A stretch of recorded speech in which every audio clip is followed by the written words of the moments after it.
Mi nombre es Alejandra Chávez. El día de hoy nuestra lección se llama ¿Cómo tratar con los aparentes errores de la Biblia? La doctrina de la inerrancia de la Biblia es central para nuestra fe. La Biblia es de origen divino y no contiene errores. No obstante, existen dificultades en el texto bíblico en forma de supuestas contradicciones con la historia extrabíblica, la ciencia, las sensibilidades modernas e incluso entre un texto bíblico y otro.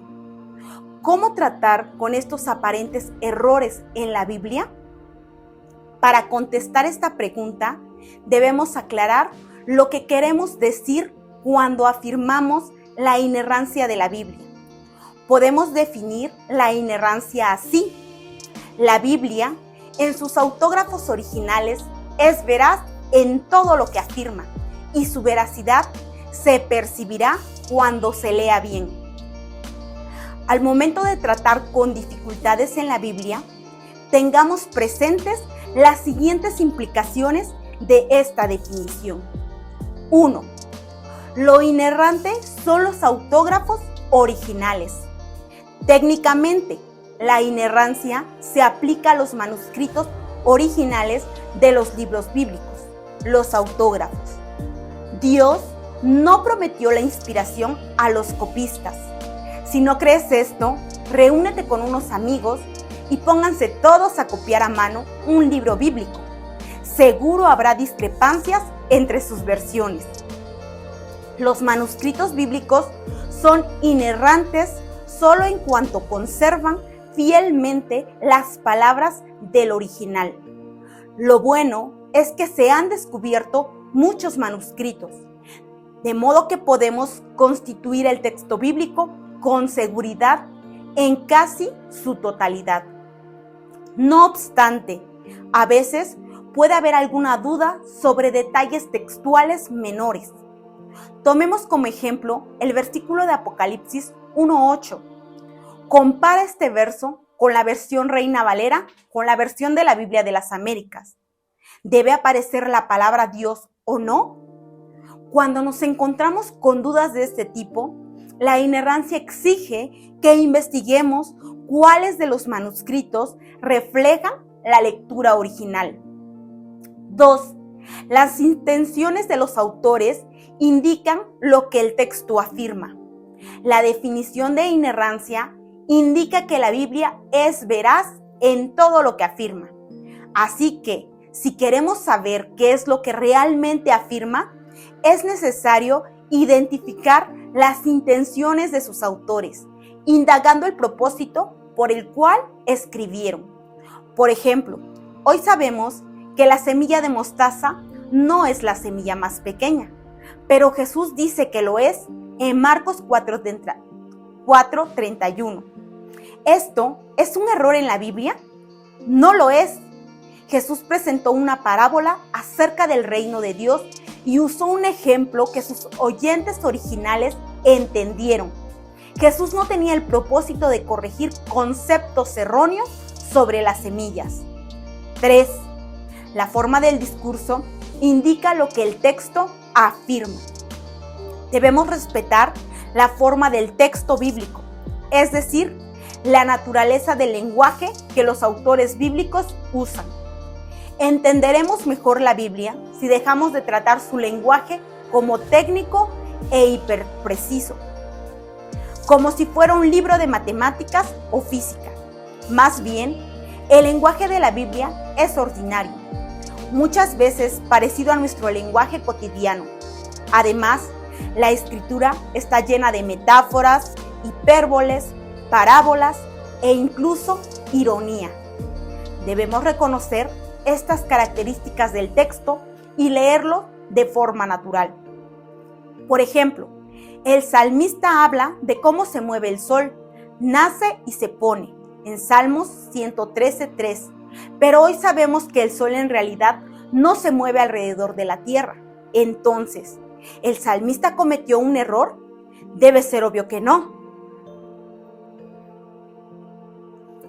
Así también es la Biblia. Tengamos cuidado. Por un lado, quienes limitan la inerrancia hacen que la Biblia diga menos de lo que Dios quiso decir por medio de ella, restando autoridad a algunas o muchas de sus enseñanzas. No debemos silenciar ciertos pasajes que chocan con nuestras sensibilidades, negando su inspiración.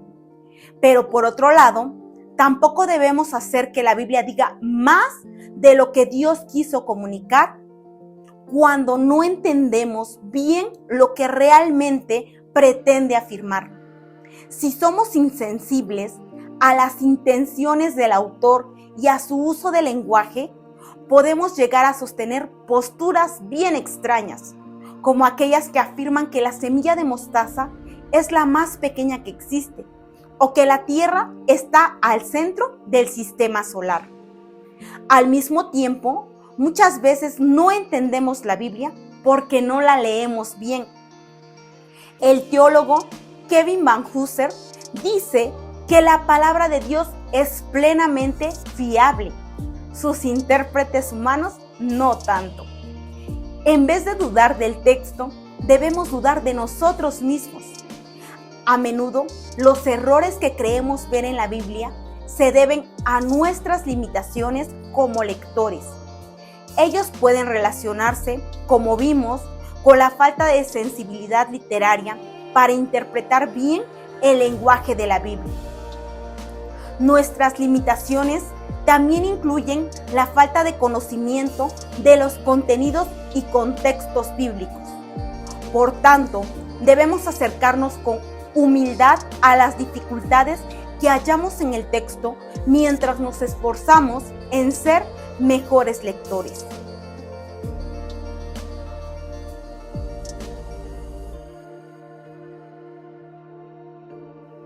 Uno, es necesario leer con paciencia.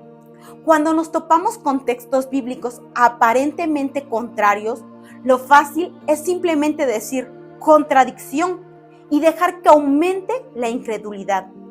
Pero la doctrina de la inerrancia enseña que debemos ser pacientes.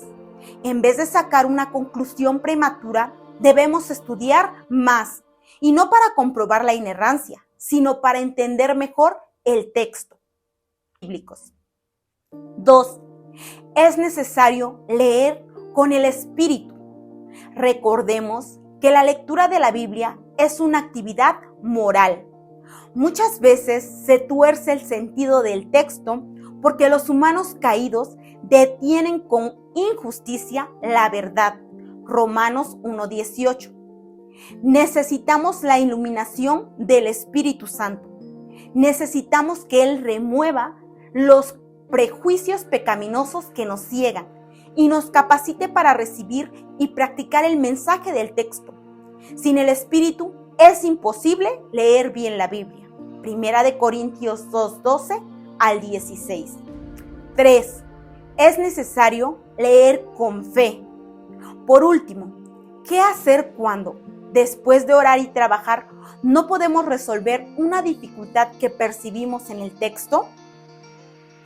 Afrontemos la situación con fe, esperando que se resuelvan las dificultades cuando tengamos más datos y leamos correctamente. Por ejemplo, en las últimas décadas, las aparentes discrepancias entre el registro bíblico y la historia extrabíblica han disminuido como fruto de nuevos descubrimientos. Sin embargo, aunque no veamos en este mundo la resolución de alguna duda, no abandonemos nuestra confianza en la Biblia. Tenemos que leer la Biblia con fe, de la misma manera en la que vivimos nuestra vida cristiana. Para Abraham fue una prueba esperar tantos años para el nacimiento de Isaac. Si él hubiese juzgado la veracidad de Dios según la evidencia que tenía al comienzo, hubiera dudado. De hecho, dudó en algún momento. Pero al final, la palabra fue vindicada cuando nació el heredero. Nosotros debemos tener una actitud similar frente a las dificultades bíblicas que quedan por solucionar, confiando que Dios exaltará su palabra. Mientras tanto, fundemos nuestra doctrina de la Biblia y nuestra práctica de interpretarla en lo que dice sobre ella misma y no en los juicios de los hombres.